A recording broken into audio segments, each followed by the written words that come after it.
Renee?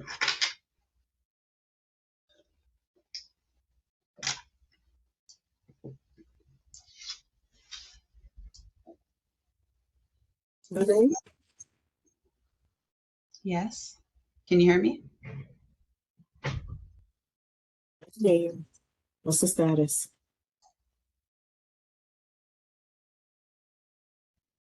Charlemagne, be aware I'm still having problems with this internet. It's going on and off. These guys are still working on these lines.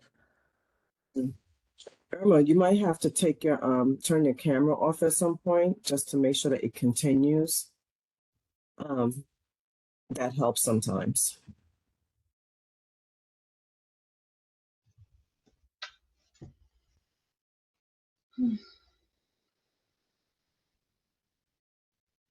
Renee, what's going on? We're waiting patiently. Good morning, everyone. So we have some technical difficulties on starting the live stream on Facebook. So the video will be posted on Facebook after the conference. If people want to ask any questions, so they can log in on WebEx. And Executive Director, Ms. Mosley, you may begin now. Perfect. Thank you, Renee. Good morning and welcome to today's virtual conference hosted by the Sheriff Civilian Oversight Commission. My name is Charmaine Mosley and I'm the Executive Director of the Commission. We have a great panel of speakers lined up to discuss LASD's budget priorities and unmet needs for the upcoming fiscal year 2024 through 2025. The department's budget for fiscal year 2024 to 2025 reflects budget priorities totaling $251.4 million in net county costs and an increase of 390 budget positions. You'll hear from Renee Phillips, manager from LA County's Chief Executive Office, followed by Jill Torres, Assistant Sheriff and Chief Financial and Administrative Officer, also from Los Angeles County Sheriff's Department. And lastly, Kiana Ruff, the Justice Reinvestment Manager, Catalyst, California. Your moderator for this virtual conference will be Irma Higgins Cooper, who is a member of the Sheriff Civilian Oversight Commission. And now I'll turn it over to moderator, Commissioner Cooper. Thank you.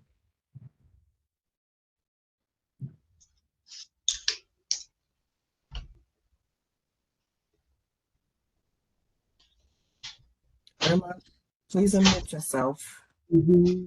Oh, I'm sorry. Good morning. Again, thank you for joining us today. I'm Irma Cooper. I'm a U.S. Army Reserve Colonel and Army nurse, and I am a member of the Civilian Oversight Commission. As Charmaine mentioned, we are here today to discuss LASD's budget priorities and unmet needs for the upcoming fiscal year of 2024 and 2025.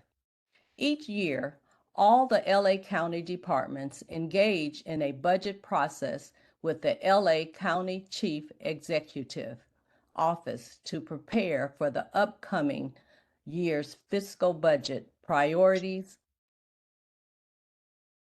and unmet needs. For fiscal year 23-24, it was over $43 billion. Appropriately allocating funds is a complex process that takes almost 8 months to complete before the budgets are approved. We will get insight from the Chief Executive Office about the county's approach for this year's budget cycle and how LASD fits into the bigger picture. We hope to help the county, the CEO, and the Board of Supervisors to narrow the focus of departmental spending priorities during this budget cycle. In May, the board will hold public hearings before making final changes to the budget in June. Our panelists from the CEO will explain how the publics can provide feedback during these stages. We will hear from the Sheriff's Department about what priorities they present to the CEO in their official budget requests and how they came to their decisions. This is beneficial for the public to understand because it is the process that each county department follows. The department can also share how they accept community feedback. Additionally, we will hear from a Catalyst California community representative and the public about what their concerns are, which will contribute to the larger narrative of the public safety spending. Community engagement and feedback is a fundamental part of the commission, and we hope to improve the relationship between the department and the residents of Los Angeles County. As the commission continues to evaluate the LASD budget process, we welcome continued community feedback. After the speakers provide their expertise, there will be an opportunity for the community to write their public comments regarding the LASD's budget online. So please visit our website at coc.lacounty.gov for instructions on how to submit your written public comments. The deadline to submit your comments will be 5 p.m. Thursday, February the 15th. And now, turning it over to today's speakers. I invite each of you to reintroduce yourselves, including your preferred pronouns and a little about your background if you wish. Without further ado, I will turn it over to our first speaker, Renee Phillips from the LA County Chief Executive Office. Renee, please go ahead. Yes, thank you for the opportunity to speak with you today and share some insights about the process behind the county budget. As Commissioner Cooper said, my name is Renee Phillips, and I'm a manager with the Chief Executive Office. I have more than 30 years of experience working with the county in budget and fiscal services. I thought that the best way, next slide, please. I thought that the best way to start would be to share a video that offers a big picture overview of the budget. Go ahead and play. Los Angeles County is the nation's largest municipal government, with more residents than most states, and a multi-billion-dollar budget that's bigger than that of Kansas, Montana, and Vermont combined. We work all year long to build a budget that meets the needs of our 10 million residents. Here's a look inside the process. We start in January, when county departments submit their budget proposals to the CEO. The CEO evaluates those proposals and makes recommendations to the Board of Supervisors. State law requires the county to always balance its budget. And just as with the household budget, that means making hard choices based on how much funding is available. County funding comes primarily from three sources: federal, state, and locally generated revenues like property and sales taxes. Most of this money is restricted to support specific programs that the county is legally required to provide, like public health care, assistance to children and families, keeping our communities safe, and running fair and accessible elections. The budget also funds culture, education, and recreation, including world-class museums and beaches, an expansive park system, and an extensive network of community libraries. It also supports programs to address some of our toughest social problems and sets aside rainy day funds to keep services running when times get tough. It's all guided by the policy vision of the Board of Supervisors, including strong commitments to anti-racism, equity, and social justice. These values, established through a set of board-directed priorities, shape the recommended budget, which the CEO submits to the board for consideration in mid-April. In May, the board holds public hearings so that residents and other stakeholders can voice their opinions on the budget.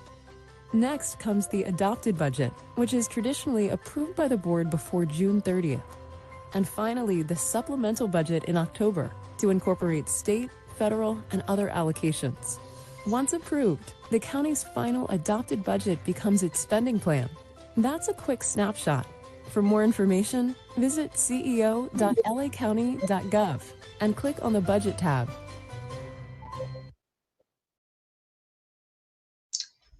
Thank you. Next slide, please. And now, over the next few minutes or so, I'm going to fill in more details about the budget process before turning it over to the Sheriff's Department to speak about the particulars of the department's budget.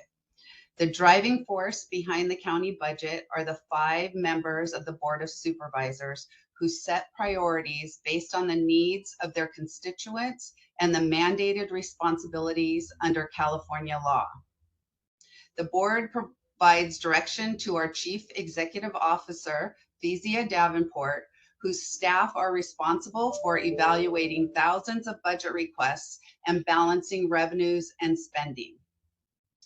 Public hearings held by the board allow residents and community advocates to make their voices heard and highlight the programs and services that matter most to them. Next slide, please.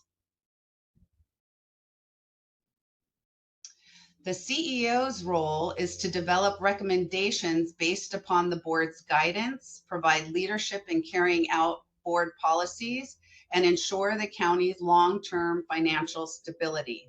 Next slide.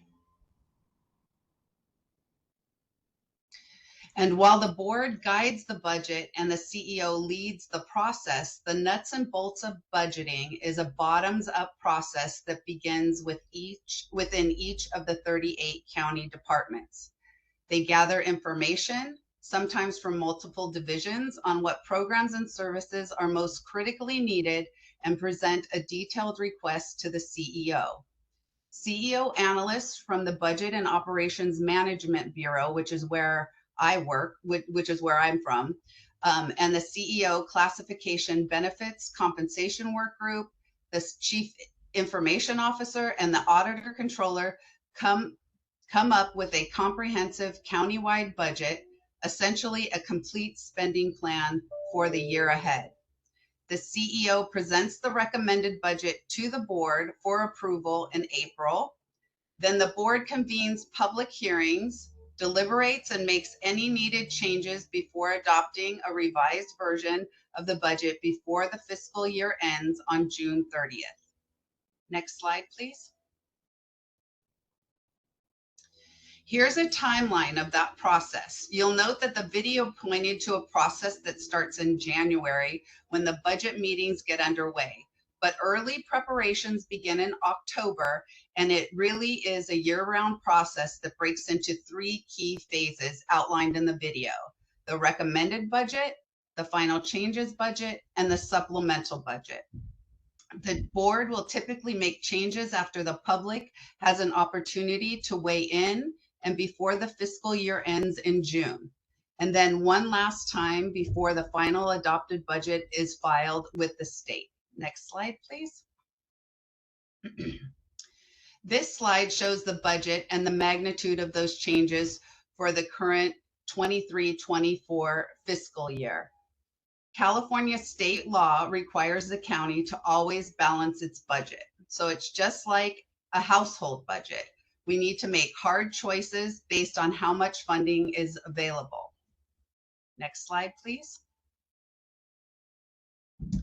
Much of the county's funding comes to us from federal and state sources, and most of this money has significant strings attached.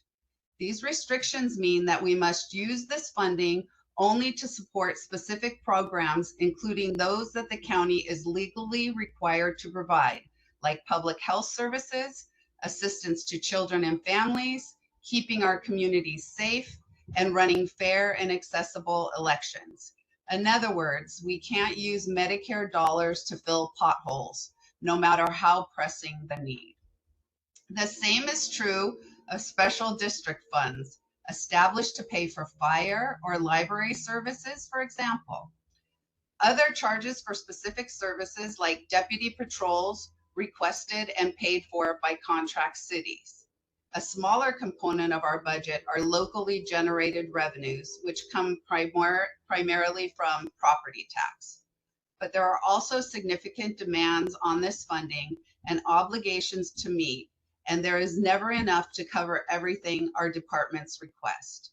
Note that the total represented on this slide includes restricted revenues that must be used to pay for services mandated by federal and state law and other contractual and legal obligations, including payments on county debts.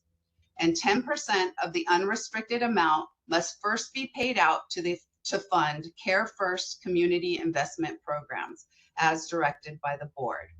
Just for a sense of perspective, during the 23-24 budget cycle, the CEO received approximately 2,000 budget requests across a total of 1,151 separate budget units. Out of the $2.5 billion in county funding requested, the board approved $600 million, leaving more than $1.9 billion in unmet needs. Next slide, please. So how are all those county revenues, including the dollars already tied to specific programs, put to work? The majority goes to pay for social safety net. The county provides its residents in the form of public health, health services, public assistance, child welfare, and so on. Roughly 1/4 is spent on public protection, which includes the sheriff, probation, DA, as well as fire department, and a growing number of diversion and youth justice programs. Next slide, please. Here's one other way to look at the budget. Our county programs and services rely on the workforce of nearly 100,000 employees: nurses, social workers, sheriff deputies, computer programmers, engineers, and so on. This slide breaks down our budgeted positions, which includes vacancies. Next slide, please.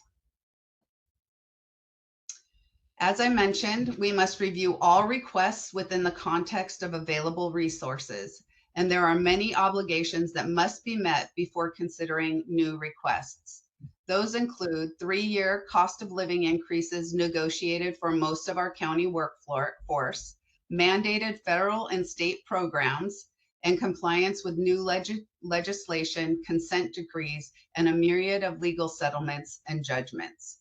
On top of ongoing pressures, we are preparing now for some daunting fiscal challenges ahead, including the potential impact of the state's multi-billion-dollar budget deficit, slowing growth in property tax revenue, and more than $3 billion in claims alleging sexual assaults at county facilities.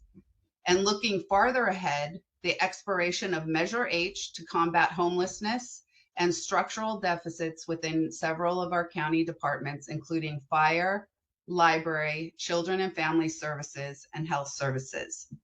These pressures will make for a particularly challenging year, but remember the county rose to the challenges during the pandemic and remain committed to a values-driven budget that reflects the need of our nearly 10 million county residents. Thank you.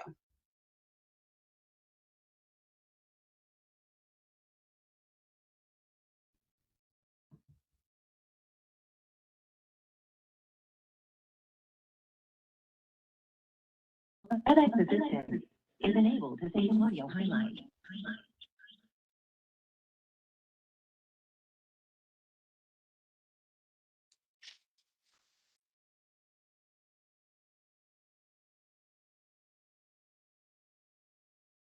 Commissioner Cooper? Thank you, Mrs. Phillips. Next, we'll hear from Jill Torres, who is the Assistant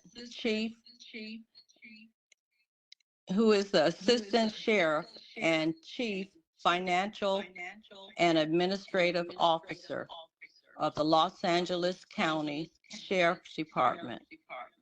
Please go ahead, Jill. Good morning, and thank you for having us here this morning. As stated, my name is Jill Torres. I am starting my 36th year in government service. I have worked for 3 California counties, San Diego, Los Angeles twice, because I was here previously in 2017, 2018, and also Alameda County. And in those 36 years, the majority, 34 of those years, have been in the public safety arena. I'm going to go through the Sheriff's Department's budget priorities, talk about our processes, which are internal to the department. Renee talked about the overall county processes, and I'm going to go a little bit deeper and talk about our internal processes in the department, discuss some of the challenges that we face and the focus of our budget for the coming year. So if you could go to the next slide.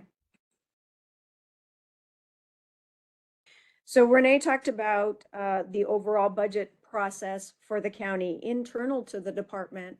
We also start the process in October. We poll all the stations and all the bureaus in the department asking for their budget requests. Those requests are submitted and reviewed by the chief of each division.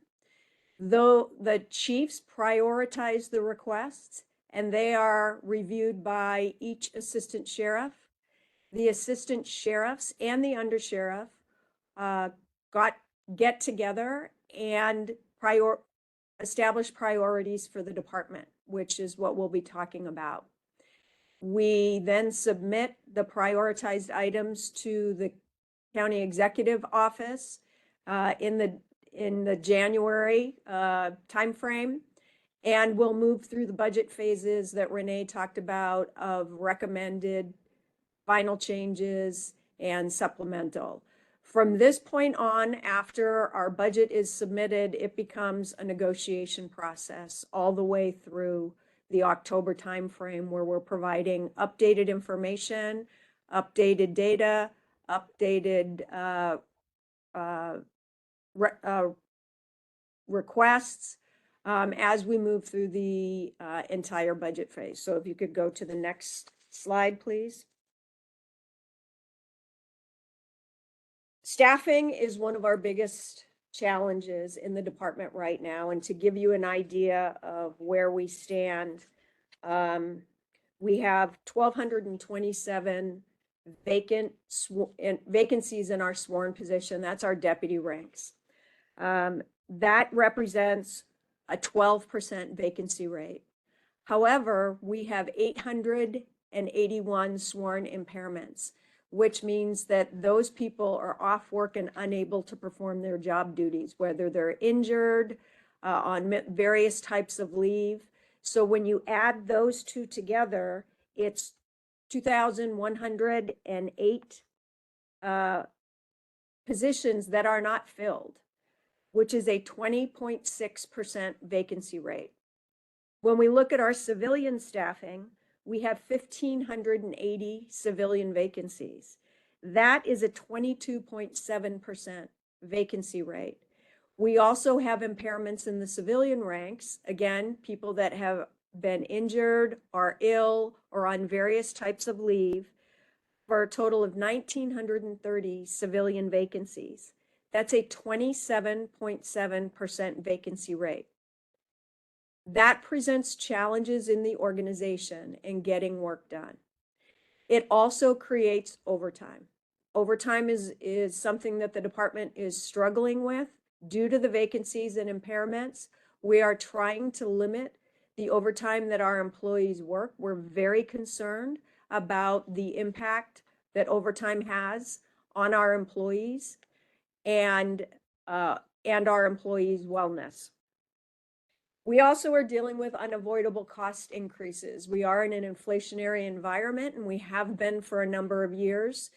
We are requesting increases in our services and supplies accounts to deal with that, because our current budget is not sufficient to cover off all of the needs.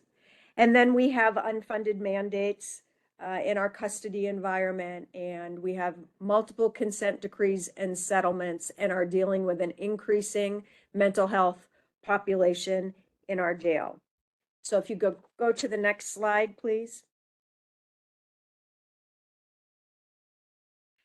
And getting into our budget priorities, last year when Sheriff Luna took office, we embarked on a multi-year effort to improve staffing, to improve our infrastructure, including our technology, which is old and outdated.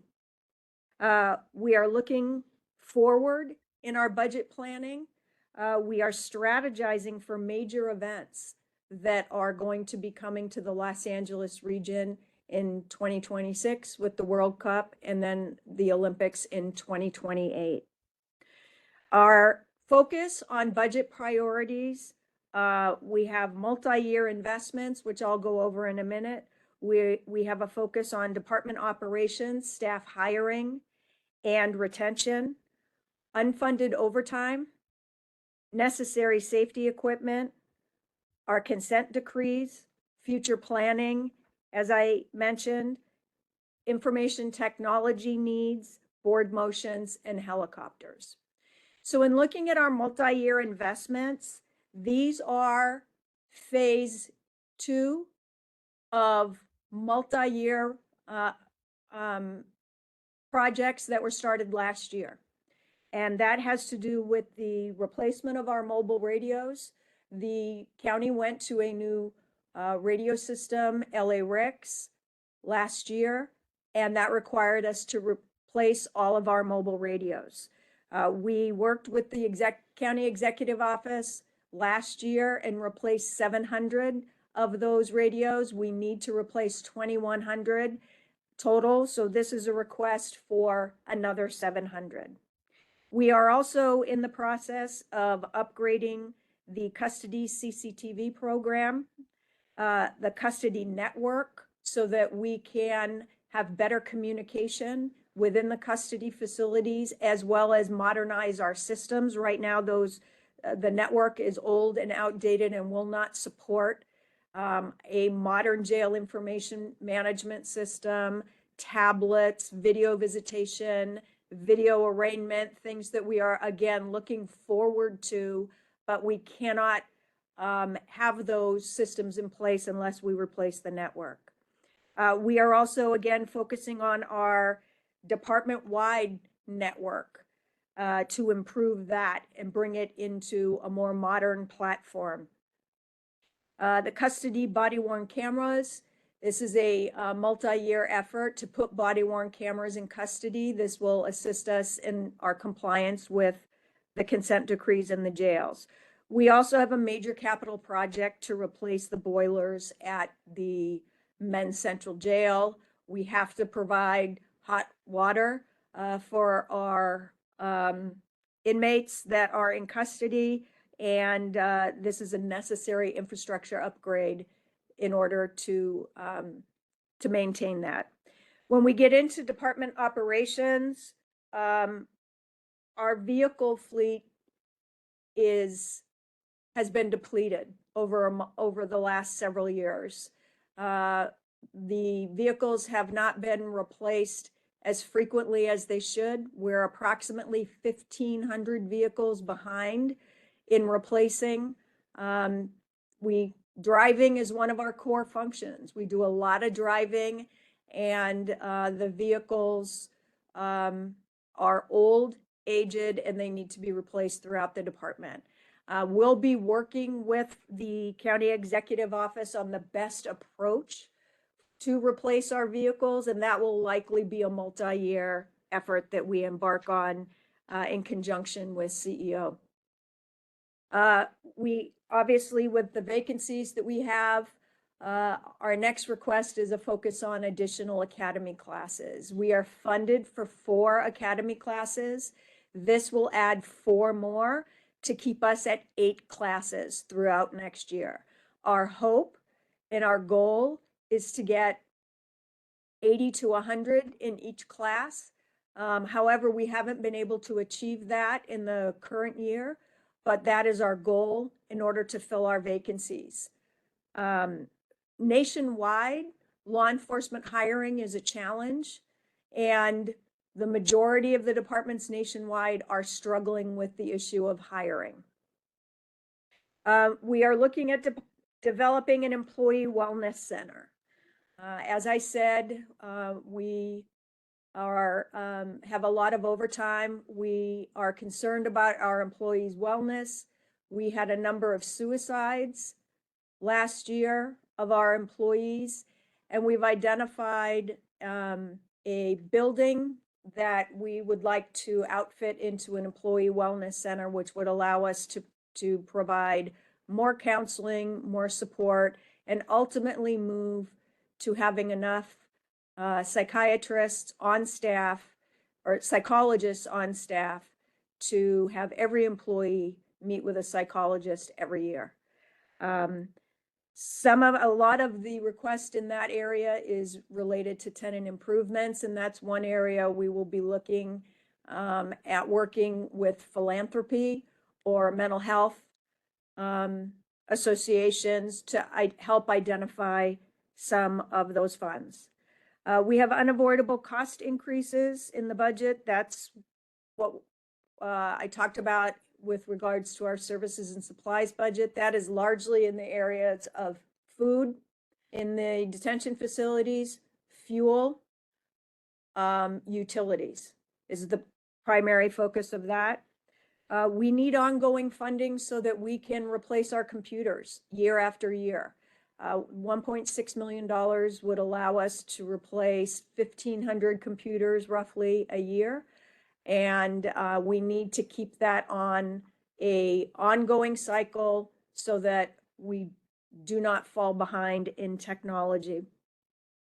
And the next item in that category is plumbers. We have aging facilities, aging infrastructure, and one of the issues that we continually have at Men's Central Jail is plumbing issues. And so we're seeking to hire 10 plumbers to deal with our infrastructure and respond and fix our infrastructure issues.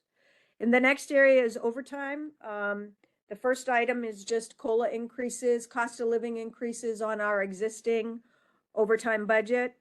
And then we're requesting overtime to fund positions related to our settlement agreements in custody that are currently not funded, as well as behind concealed carry weapons staff, which with the change in state law, we had to put a team together and we need some overtime to backfill behind those. As far as equipment, the department has put together internal resources to outfit tasers for our patrol services. However, we do not have sufficient resources to outfit court and specialized division with updated tasers. We do not have enough tasers in the department. The ones that we do have are aged. And so we are hoping to identify some revenue in conjunction with CEO to allow us to provide tasers in those divisions. We are requesting additional resources for ammunition because the cost of ammunition has increased. We have quarterly weapons shooting requirements, and we are overspending in that area. We need to replace batteries in all our portable radios over the next several years. The next page. What's the next page? Consent decree. The items related to our consent decree, the first item are all in custody. We're requesting professional staff that were largely, these are items that were curtailed during fiscal year 1920. There are 77 positions. They are largely in the area of food service workers, custodial staff. 42 of those are custodial staff, laundry workers, and various other support positions. but 26 of those are food services staff, 42 are custodial staff, 3 are laundry workers. We need those positions to support the custody operation and achieve compliance with our consent decrees. We have fire equipment that in the facilities that needs to be replaced. This is a route, they're out of warranty, out of compliance, and so we need to replace those SCBA packs. A temporary trailer at PDC North, that is associated with the mental health, county mental health team. We will be putting that in place so that they have office space and space to operate up there. We're requesting 3 positions for a compliance support team to deal with many of the administrative aspects of coming into compliance. Item E should say security checks. That's a number of technological items, including scanners, to increase our security, improve our security checks in the custody facility. And then lastly, as I stated, we have a multi-year effort for custody network upgrade, and we need some additional technology staff to support that effort. The other consent decree item has to do with the compliance with our Antelope Valley consent decree. We are looking at a training coordinator that will oversee all the training. All aspects of our consent decrees involve training, different types of training. And so we are looking at putting a civilian position to oversee that training and ensure compliance. The monitors in the AV DOJ have requested a community survey. It's so there, I believe it's a Loyola Marymount that has done it for several other areas, and we are requesting funding in order to conduct a consent decree, and this is a request of the monitors. We are looking at a technology assessment to bring us into compliance, look at what additional services we need, how we can draw the data out of our systems in a more usable way. And then we are also looking at an investigator for a use of force team. For future planning and upcoming events, the sheriff wants to have an organizational assessment done and look at various aspects of the organization. And we're still putting that together, how that will work.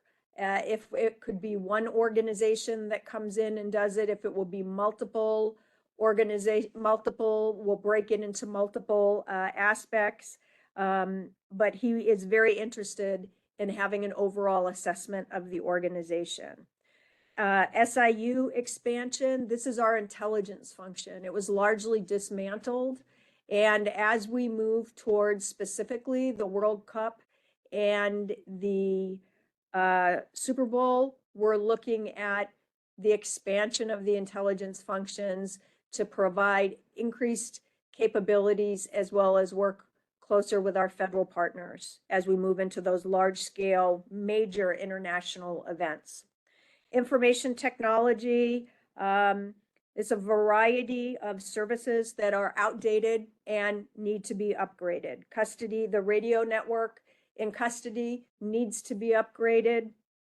And then there's various hardware and software that need to be replaced, as well as additional information technology staff just to maintain operations. Many of those positions were also curtailed in 1920. The next category has to do with Board of Supervisors motions. You can turn the slide, please.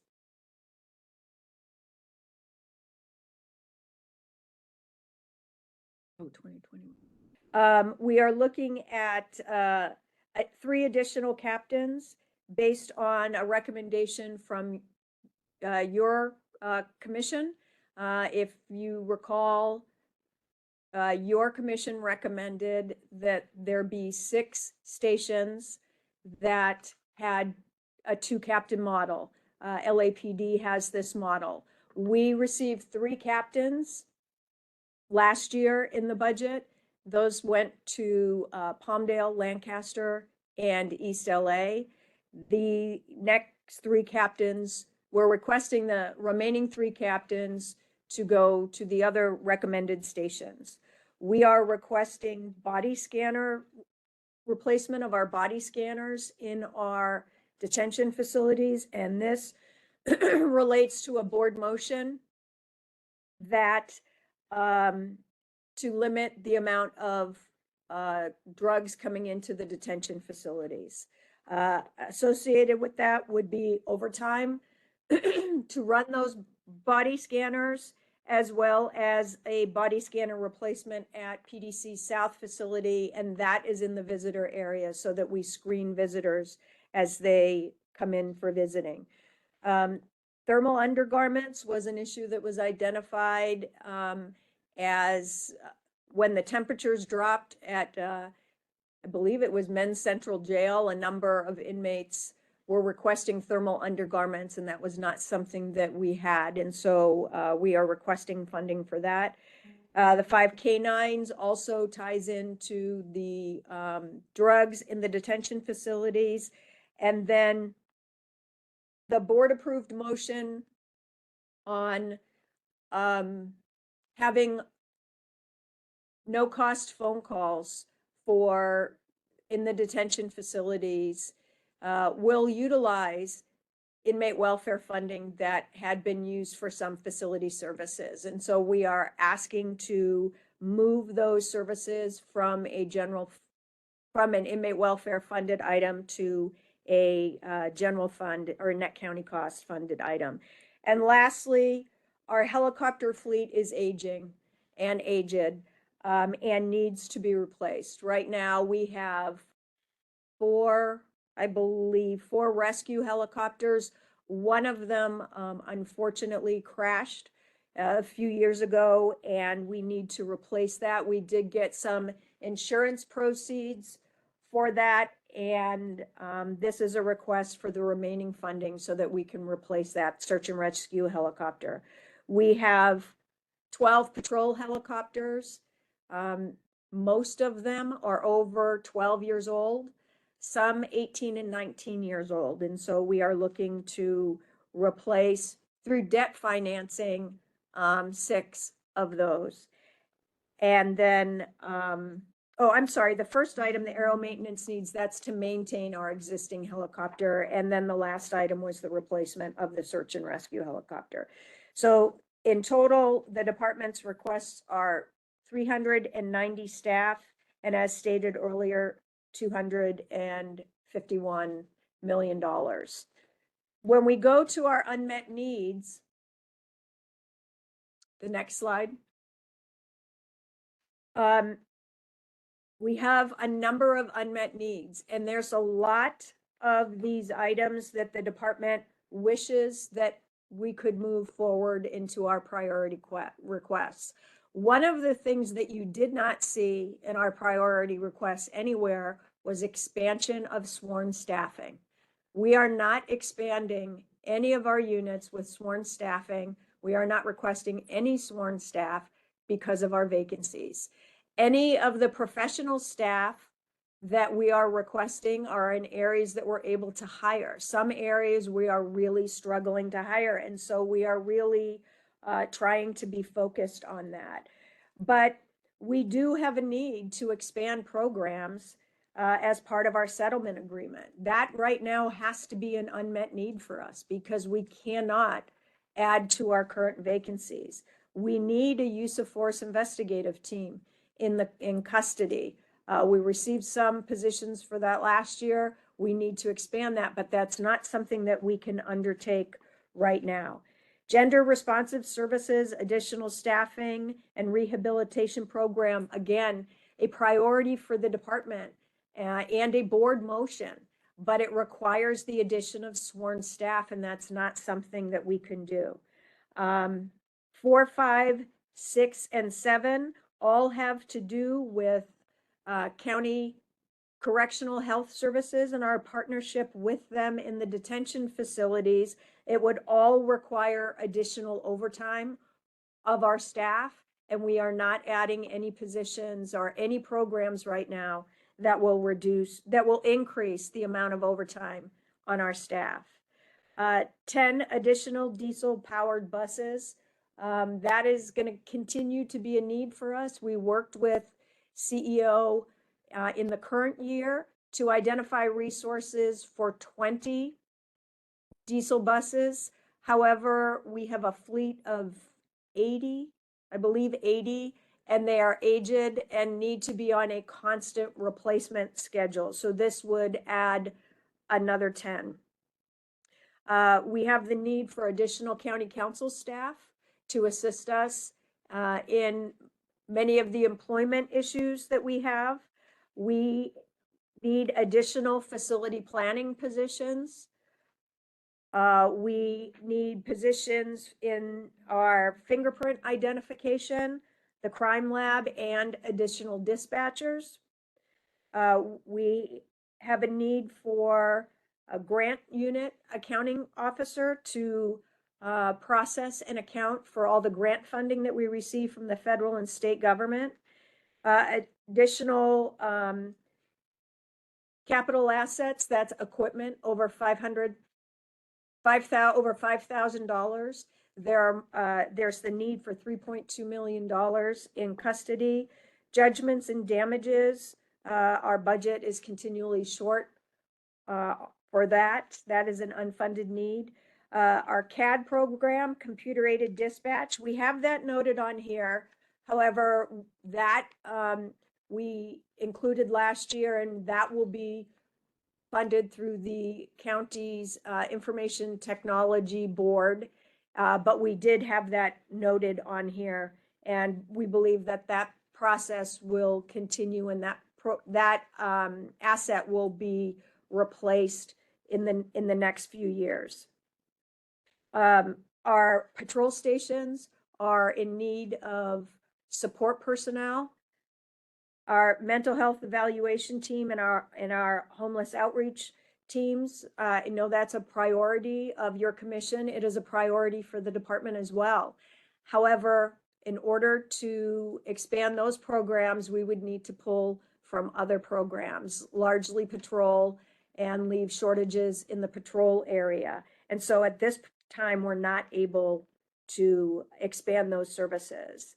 Our Explorer support staff and our counterfeit and piracy enforcement support staff round out our unmet needs.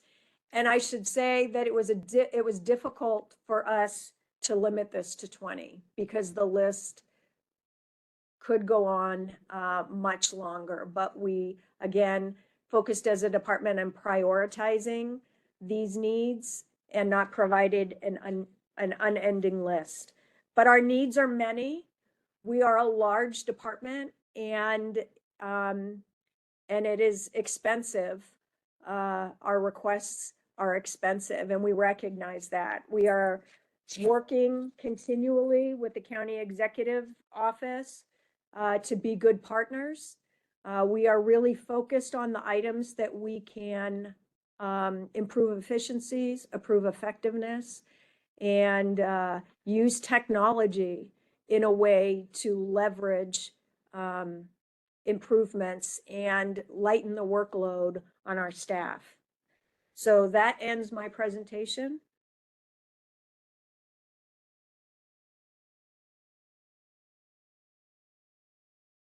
Thank you, Ms. Torres. Now we will hear from Kiana Ruff, the Justice Reinvestment Manager, Catalyst, California. Please take it away, Kiana. Thank you. And hi, everyone. Good morning.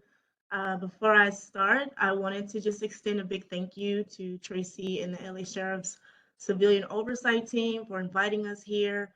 My name is Kiana Ruff, and I'm the Justice Reinvestment Manager on the Equity and Community Investments team at Catalyst, California. My pronouns are she, her, hers, and I've been in the racial equity space for about 8 years now. I've led participatory budgeting efforts as part of the New York City's action plan, and also has led program operations within the pretrial reform space. And just to give a really quick insight of Catalyst, we are a nonprofit organization and we support local coalitions on the ground with data, research to advocate for racial equity. And also within my department, I mainly support the justice reinvestment work within LA City and Long Beach, where I support local coalitions to implement their budget strategies and also to support their budget advocacy capacity. We do that through research, data support, and training. So really quick before I begin, I did want to do a quick shout out to my team member, our senior research and policy analyst, Mayana King. She could not make it today. However, her focus is within the county and she did a great job with supporting the heavy lifting for today's presentation. So today I'm going to give a brief overview of how we can work together towards shifting dollars away from carceral systems and into communities.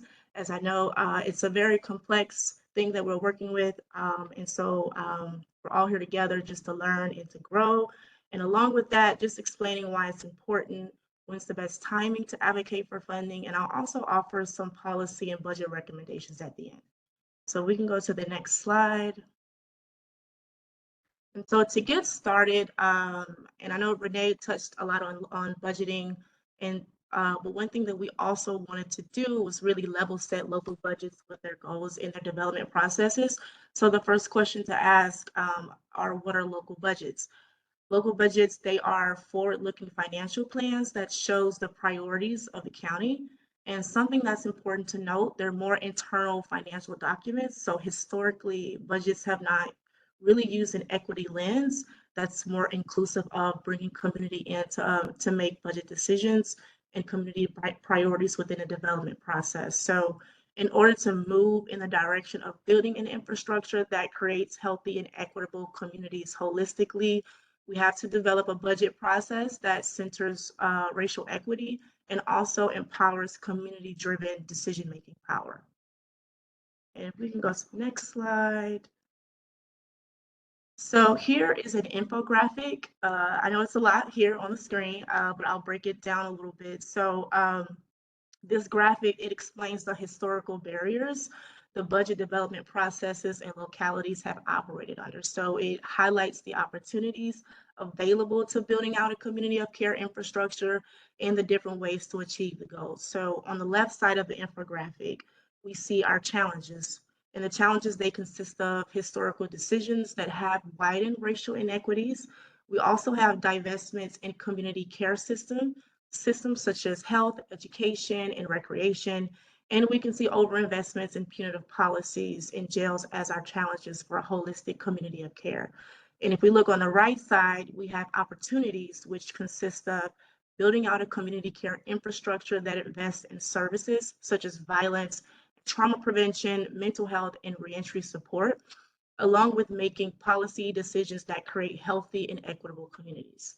And so in the center, the little green pad that you see there, we're looking at how we can bridge the gap between challenges and opportunities. So some examples include participatory budgeting efforts, right? So those efforts, they have to empower communities to be involved in the budget decisions and allocation. We also have equity-based strategies to distribute resources that prioritizes allocating funds based upon the areas of the highest need. And lastly, racial justice uprisings to push decision makers to support impactful changes that benefits communities holistically. And so if we go into the next slide. So here we have a typical budget timeline, and thank you. I know both presenters touched on the timeline process. And so the only thing that I'll add and that we want to uplift here is the limited community involvement within the development process. So from the months of October through March, the budget is exclusively worked on by department heads, the CEO, and budget deputies.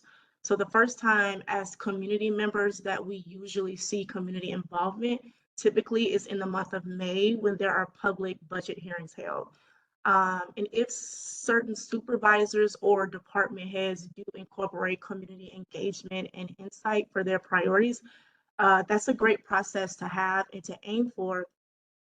Although I don't believe that it's a standardized, widely practiced process across the supervisor district. So that's an important item to mention. And also here in LA County, there's only one public budget hearing. In other counties, they have multiple. And so for community members to voice their opinions and to give insight, there's only usually one hearing. And so the public within the standardized process only gets about a little over a month to review and evaluate the financial documents that are not as easily digestible for folks. So it's a very short window for advocacy timing. So I think this creates a good opportunity to advocate for more budget transparency. And then if we can go to the next slide. So here we are going to briefly take a look at the County Sheriff's Department multi-year investment trends. So historically, over a 7-year span, the county has continued to prioritize financial investments in the Sheriff's Department. And when looking at the graph, we can see steady growth. So even during the state of emergency, during the pandemic years, so if you look at the map, or the bar graph, that's between fiscal years 20 and 22. In the fiscal years to go on, that we saw a little, either the same or a little growth. And the blue bar represents the sheriff's departmental revenue that they generate on their own. The orange bar represents the net county costs, or NCCs, which are local residents' flexible dollars that can be spent without any restrictions or any rules. So that's your own money as residents within the county. The gray bar is the department's total spending, which is made up of the two revenue totals that I just mentioned. And we can see here that across these fiscal years, community dollars, that orange bar, covers about half of the sheriff's department spending. So if we want to better achieve, I know the county has a framework of care first, jails last, right? So if we want to see that come to fruition, seeing some of the community dollars to support programmatic resources and services would be a good starting point. If we can go into the next slide, please. So here we're looking at from 4 different departments who have different approaches to public safety for fiscal year 24 in the county. So we have the LA Sheriff Department, the Youth Development Department, the Justice Cares and Opportunity Department, and the Office of Diversion and Reentry. As we can see, the county spends significantly more on the Sheriff's Department than the others that offers alternatives to incarceration services. Again, if we want to see that care first, jails last framework that the county has adopted, then these numbers would be spread across a little bit more equitably. So the goal here is that we need to see these departments to have more equitable spending to decrease carceral investments that contributes to punitive systems of harm. So, the goal, I think, for all of us here is to keep people from jail. And I think doing that is addressing some of those root causes. And some of those root causes, the services that's provided to support those root causes could exist in other departments that have alternatives. And then if we can go to the next slide. And so to close, we have a few policy and budget recommendations. So for the first one, to achieve an inclusive, community-driven budgeting process, this requires the budget to be accessibly and easily understandable. So for instance, the budget videos that the county uses to explain their budgeting processes and timeline is a good resource to gain a better understanding of the budgeting process. And in that, an inclusive community-driven process should also have meaningful community engagement from start to finish. And it also requires county officials to seek out and work with local residents in a very intentional and collaborative way in order to successfully examine community demands and needs. And so to shift from overinvestment in punitive systems of harm, we must invest in systems that have historically been divested in, right? So in areas such as reentry support, violence and trauma prevention, education, employment services, and the list goes on. So basically, investing more into other departments that prioritizes alternatives to incarceration, just to kind of level the field a little bit, that would be a great starting point. And so how can we do this?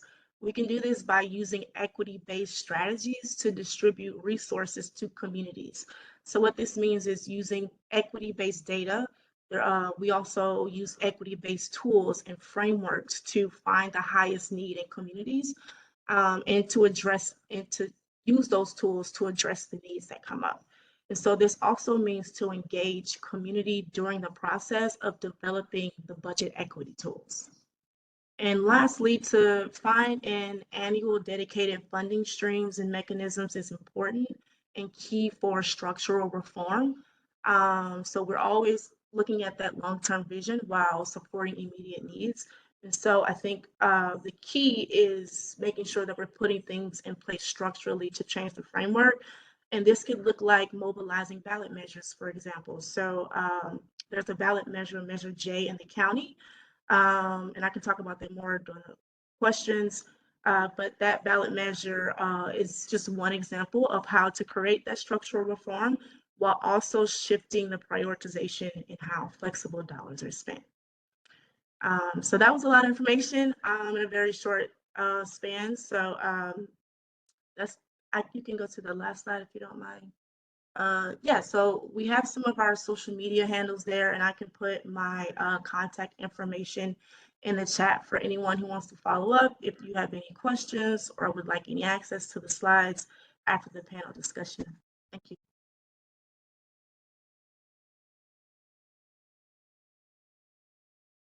Thank you, Kiana.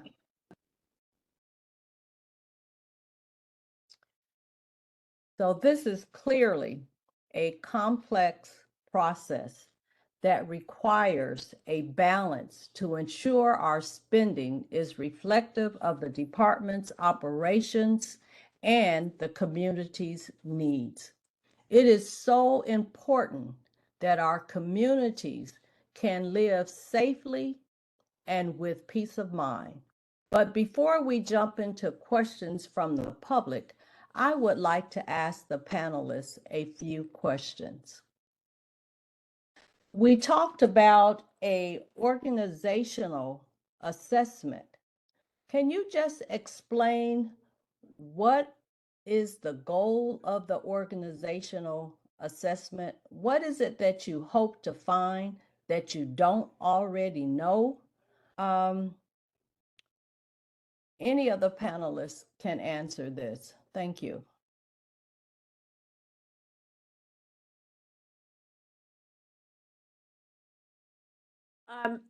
The goal of the organizational assessment is to look at the structure, to look at the workflow, to look at the workload, to look at our staffing levels, all of that information, and assist us in determining if we should shift resources. We have some ideas of areas that to shift resources. However, sometimes it assists in having a third party come in and look at how the organization is designed, best practices in the industry, and that type of thing. Again, as I stated, we are still fleshing out all the details of that and working with the sheriff's vision, but that is the idea behind the organizational assessment.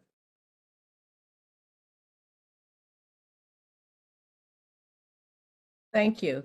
My next question is, we know that we have aging jails, we have aging equipments, and we have significant needs.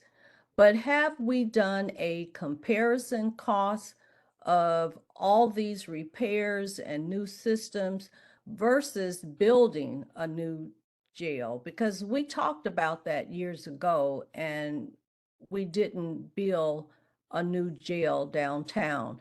but it just seems to be falling apart and patching this and patching that. So have we really looked at the cost to just build a new jail so that we have up-to-date equipment where you can put in new computer systems, new boilers, everything you need? So have that been done, a really good comparison of patchwork versus a new building?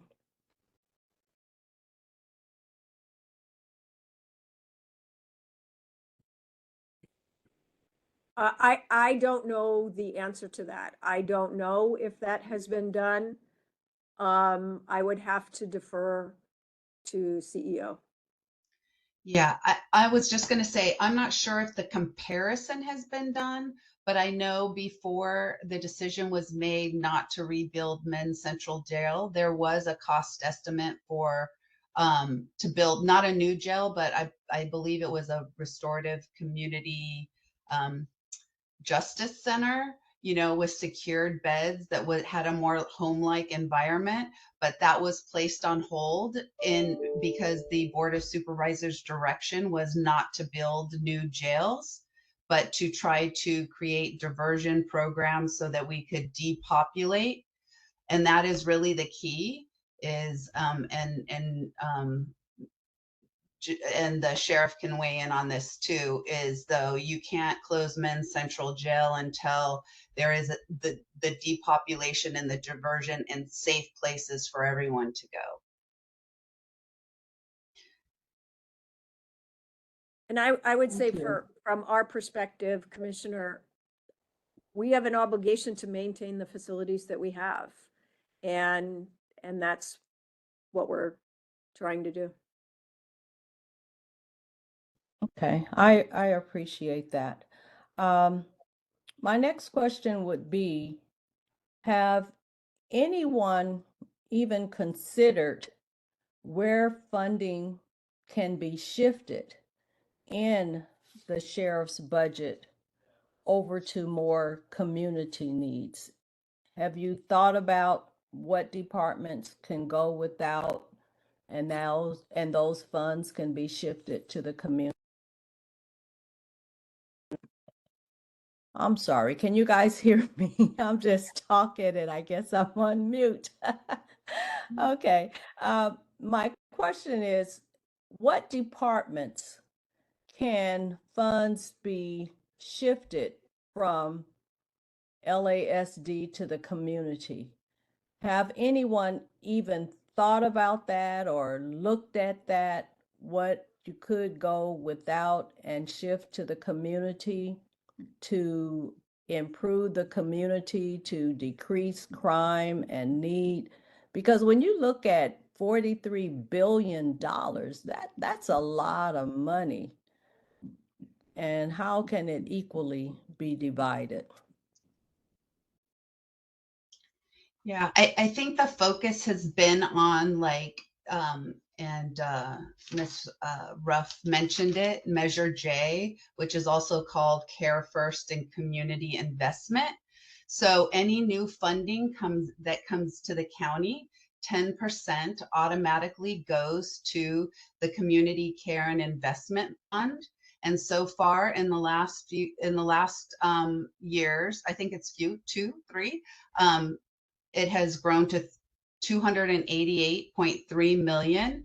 So programs in development and diversion on the move forward have been looked at for expansion dollars, where versus putting additional funds, I'll just say, to grow programs with the sheriff, but to place those programs in the community. Those are, I mean, the sheriff can probably give more of those examples where they used to provide a service and now looking towards community providers to doing that work.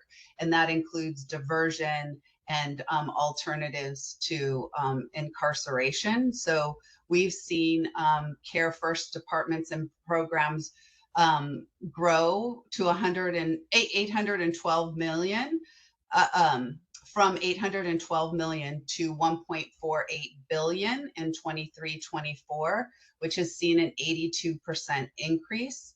And when we compare that to like sheriff carceral systems, like sheriff and probation, they have just grown 14%.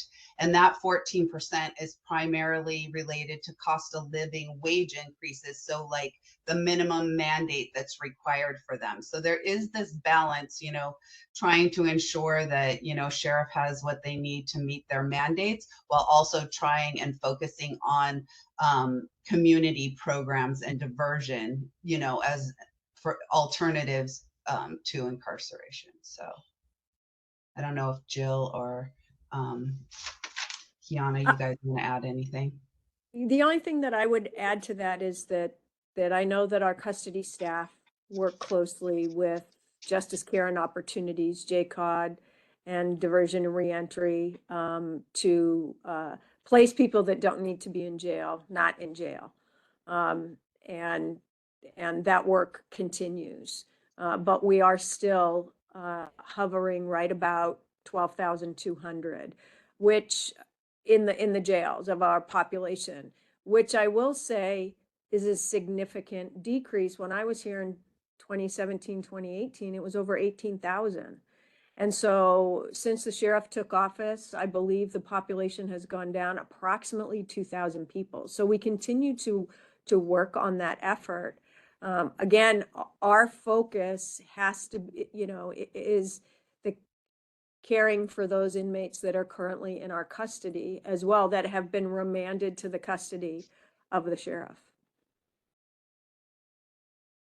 Okay, my last question would be about the consent decrees. It seems like we're still putting a lot of money in that. When do you think that we can get those issues resolved so that that money can be used more effectively?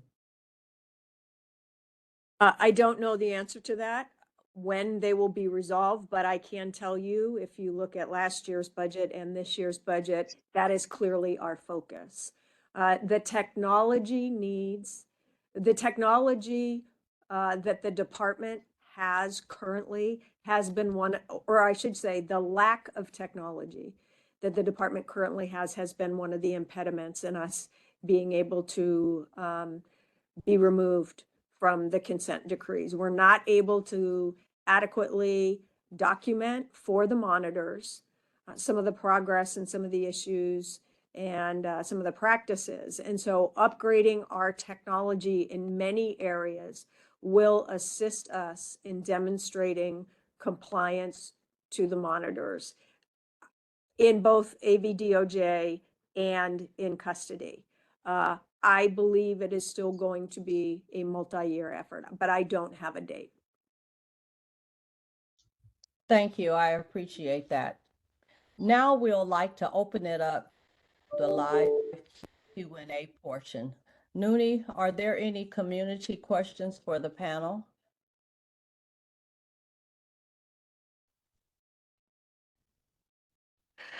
As a reminder, if you are logged into WebEx, to ask a question, please raise your hand. If you have called in, please press *3 to get in queue to be unmuted. I will unmute you when it's your turn to ask a question. If your question is for a specific panelist, please feel free to state that. To ask a question, you must be logged into WebEx or phoned into the meeting. We will not time the Q&A session. This session is only for questions and not for comments. And before we begin, we will have a quick announcement in Spanish. Daniel? Thank you, Nune. Buenos días. Ya ha iniciado la conferencia por WebEx y le gustaría hacer un comentario o pregunta sobre el tema. Por favor, oprima la imagen de la mano y alguien le ayudará. Si está escuchando la conferencia por teléfono y le gustaría hacer un comentario o pregunta, por favor, oprima la tecla de la estrella y el número 3 y alguien le ayudará cuando sea su turno. Si está viendo la conferencia en vivo por Facebook y ha escrito un comentario o pregunta, la coordinadora de la conferencia le va a leer al grupo. Por fin, si su pregunta es para un panelista específico, por favor indique eso al comienzo de su pregunta. Muchas gracias. Our first speaker is Laura Gonzalez. The request has been sent. Please, Laura, unmute yourself.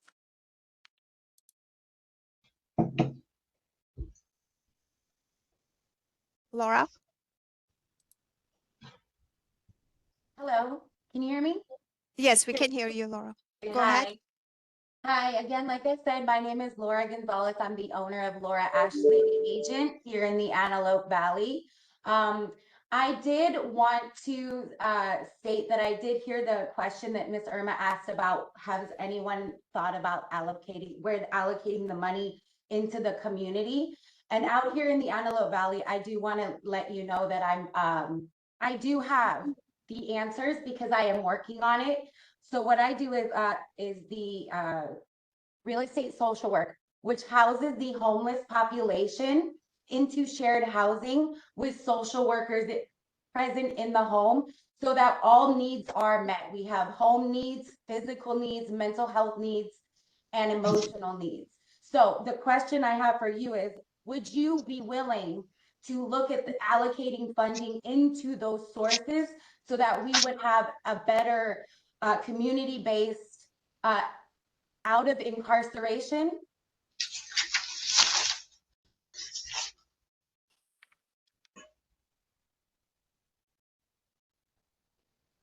Thank you for your question, Laura. Any panelists want to jump in and answer the question?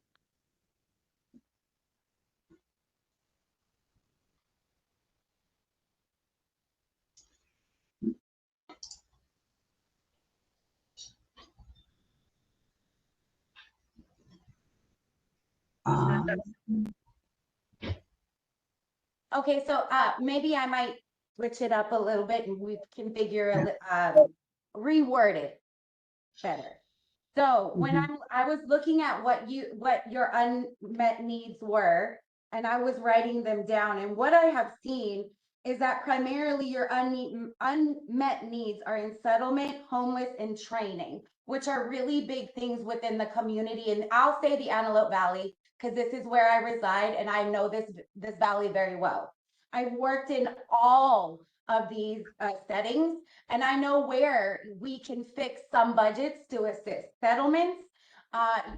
The one thing you can do is shift that budget and keep it there and ask all officers to get secured by E&O insurance, which is error and admissions insurance, which they carry themselves.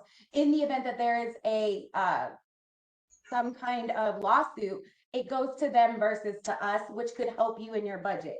Second, the homeless is what I stated, is the shared housing, which can assist with homeless individuals living in an environment where they can have access to a bed, access to a kitchen, access to a bathroom and a shower, and then the training. So as a sociologist, I know that there's a lot of training that can assist with not only, as you stated, with funding the racial justice, Ms. Ruff, but also looking at how officers and homeless individuals fit into the same space. We all have a seat at the table. It doesn't matter who we are, but we need to see how we fit together in the same space. And I have developed many trainings on that.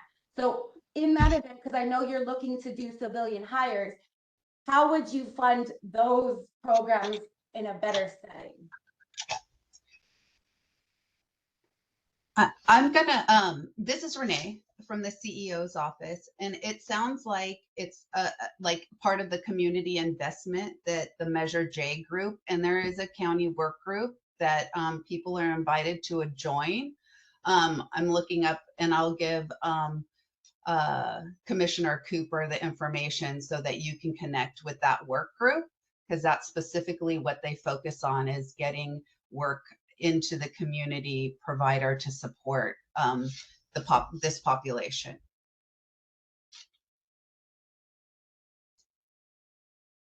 Thank you, Renee. Next question. Our next speaker is Sabrina. Sabrina, the request has been sent. You are unmuted. Please go ahead. Sabrina, please unmute yourself.